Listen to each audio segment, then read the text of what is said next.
अगर आपने financial year 2026 में इन्वेस्ट करना चालू किया होगा तो ऑफ कोर्स आपका 12 से 15% पोर्टफोलियो डाउन होगा।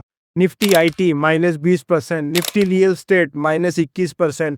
और यहाँ पे एफआईआईज ने लास्ट फाइनेंशियल ईयर में ऑलमोस्ट 15.8 बिलियन रुपीस विड्रॉल की। ये फाइनेंशियल ईयर 26 का सेकंड वर्स्ट क्रैश था आफ्टर द कोरोना क्राइसिस। अब क्वेश्चन ये है कि क्या आपको अभी भी होल्ड करना चाहिए या मार्केट से निकल जाना। आज मैं आपको एग्जैक्टली यही रोड मैप बताऊंगा स्टेप बाय स्टेप कि आपको क्या करना चाहिए, मार्केट में होल्ड या और इन्वेस्ट करना चाहिए या मार्केट से निकल जाना चाहिए। कि जो लोग ये बात समझ जाएंगे वो फाइनेंशियल ईयर 27 और 28 में अच्छा खासा रिटर्न जनरेट। देखो, तो सबसे पहले हम सीधी बात करते हैं कि फाइनेंशियल ईयर 26 में ऐसा हुआ क्या कि इतना खतरनाक क्रैश हुआ।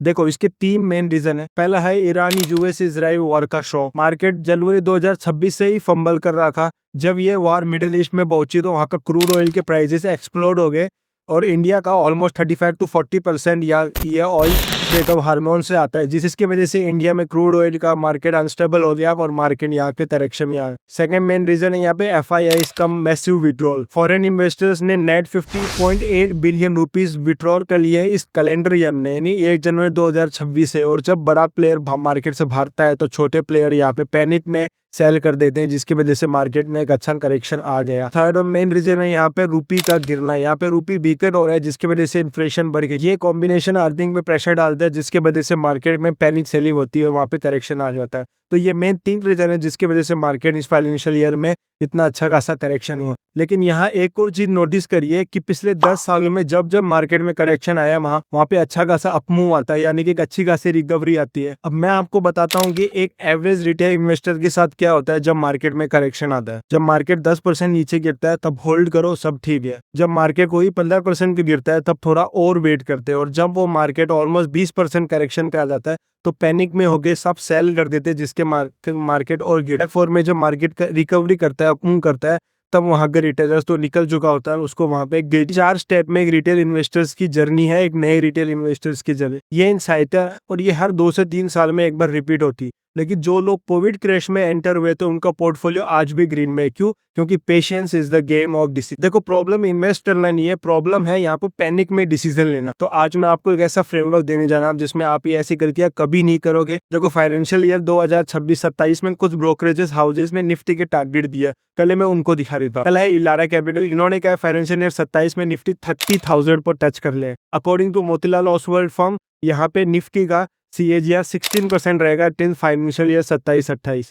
नुमोरा ब्रोकरेज फर्म का है कि यहाँ पे निफ्टी ऑलमोस्ट 28,000 के लेवल को टच कर ले। गोल्डमैन सैच का यहाँ पे है कि ऑलमोस्ट निफ्टी 29,000 के लेवल को टच कर लेगा बाय द टाइम 2020। मतलब करंट लेवल से ऑलमोस्ट 20% का अपसाइड एक्सपेक्टेशन है एज पर दिस ब्रोकरेजेस फर्म। तो लेकिन इनको एक ब्लाइंडली बिलीव मत करिए, ये सब एक सर्टेन एजम्पशन पे लिए जाते हैं, जैसे कि जियोपॉलिटिकल टेंशंस पे न्यूट्रल हो जाना, एफआईआई फ्लो का इंप्रूवमेंट हो रहा, और ऐसे कुछ ना कुछ एजम्पशन लिए जाते हैं जिनके बेस में ये ब्रोकरेज फर्म कुछ ना कुछ अपने टारगेट सेट कर। को क्या ये गारंटी है? भाई कोई नहीं जानता, ये एक एजम्पशन है जो इन्होंने। लेकिन हिस्टोरिकली मार्केट ने एक लॉन्ग टर्म में अपने ऑल टाइम हाई को ब्रेक किया है, ये आप कभी मत भूलना। और हिस्ट्री हमेशा रिपीट होती है और स्मार्ट मनी पहले से ही पोजीशन बिल्डअप कर रहे हैं। और फाइनेंशियल ईयर 2026 में DIIs ने ऑलमोस्ट 28.8 बिलियन रुपीस इन्वेस्ट कर दिए हैं मार्केट। तो इसका मतलब डोमेस्टिक यहाँ पे बड़े प्लेयर बन रहे हैं FII से। लेकिन सबसे इंपॉर्टेंट क्वेश्चन यह है कि हम कहाँ इन्वेस्ट करें, कौन से सेक्टर में हमें इन्वेस्टमेंट की अपॉर्चुनिटी। 2027 फाइनेंशियल ईयर 2027 में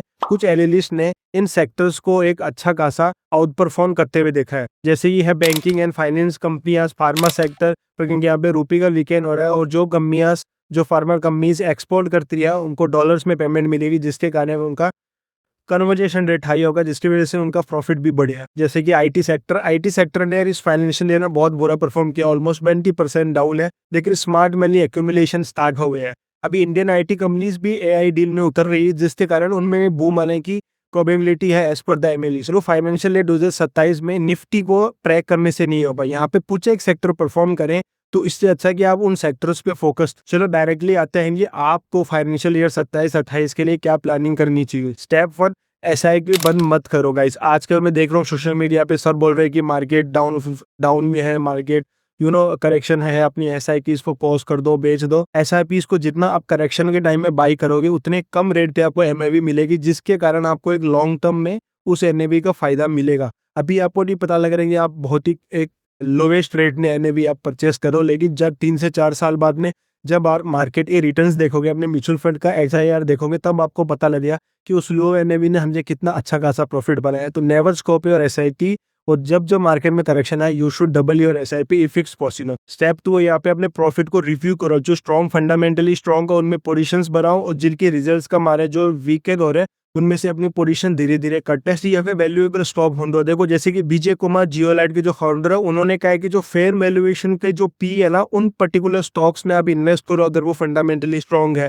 आईटी पे ब्लाइंडली फोकस मत करो, कार्य आईटी सेक्टर नहीं बूम होने वाले, जो आईटी सेक्टर एआई पे काम कर रहे हैं उनमें प्रोबेबिलिटी है कि वो बूम कर सकते हैं। स्टेप 4 है यहाँ पे एसेट एलोकेशन चेक करो। हमेशा 100% इक्विटी में इन्वेस्ट नहीं करवा, आपको कुछ ना कुछ गोल्ड, सिल्वर और कुछ ईटीएफ, म्यूचुअल फंड, इन चीजों में भी इन्वेस्ट करना है जो अपार्ट फ्रॉम इक्विटीज में इन्वेस्ट करते हैं, जैसे कि बॉन्ड्स हो गया, डेब्ट हो गया, सिक्योरिटीज। तो ओके, मैं अगर आप यंग हो तो majority of your portion should be toward the equity, but not 100%। तो स्टेप 5, अगर आपका टाइम होरिजन बड़ा है, आपके पास 5 से 8 साल है इन्वेस्ट करने को, तो ये एक साल डिजास्टर का कुछ फर्क नहीं पड़ने वाला। Start investing more on this correction, it will give you a reward on the long term scenario. देखो मोतीलाल ओसवाल के फाउंडर ने कहा है कि patience is the key to success. ये शुरू में बोरिंग लगता है, लेकिन यही एक मंत्र है फॉर द सक्सेस। इस वीडियो की पूरी समरी क्या है मैं आपको शॉर्ट में समझा देता हूँ। 2026 ब्रूटल था, रियल करेक्शन था, पेनफुल था। बहुत सारे इन्वेस्टर्स या जो न्यू रिटेलर्स है उनका बेसिकली M2M या कह सकते हो उनका टोटल पोर्टफोलियो रेड में हो सकता है आई। लेकिन इंडिया की स्टोरी खत्म नहीं हुई है, अर्निंग रिकवर हो रहा है, डोमेस्टिक DIS और ज्यादा स्ट्रॉन्ग होते जा रहे हैं। जितना FIS ने विड्रॉल किया उससे ऑलमोस्ट डबल DIS ने इन्वेस्ट किया मार्केट इकोनॉमी। जो लोग अभी डिसिप्लिन रहेगी, अभी डिसिप्लिन तरीके से इन्वेस्ट करेंगे, वो फाइनेंशियल ईयर 27-28 में अच्छे खासे रिटर्न बनाने वाले हैं। देखो अगर ये वीडियो आपको कुछ सिखाती है, इस वीडियो से हमें कुछ मदद मिली, कुछ सीखने में आपका नैरेटिव चेंज हुआ,